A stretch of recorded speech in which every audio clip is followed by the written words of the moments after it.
ಯಾರ ವಿರುದ್ಧ ದ್ವೇಷ ರಾಜಕಾರಣ ಮಾಡೋದಿಲ್ಲ, ತನಿಖೆ ನಡೀತಾ ಇದೆ, ಯಾರ ಒತ್ತಡಕ್ಕೂ ಮಣಿಯೋದಿಲ್ಲ. ಮುನಿರತ್ನ ಪ್ರಕರಣದ ಬಗ್ಗೆ ಸಿಎಂ ಹೇಳಿಕೆ.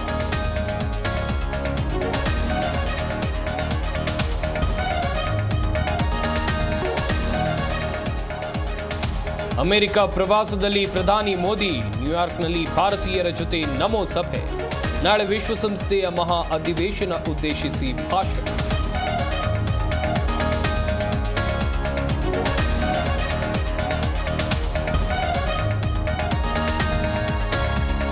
ಮೊದಲ ಟೆಸ್ಟ್ನಲ್ಲಿ ಭಾರತಕ್ಕೆ ಭರ್ಜರಿ ಜಯ. ಬಾಂಗ್ಲಾ ವಿರುದ್ಧ ಟೀಂ ಇಂಡಿಯಾಗೆ 280 ರನ್ಗಳ ಗೆಲುವು.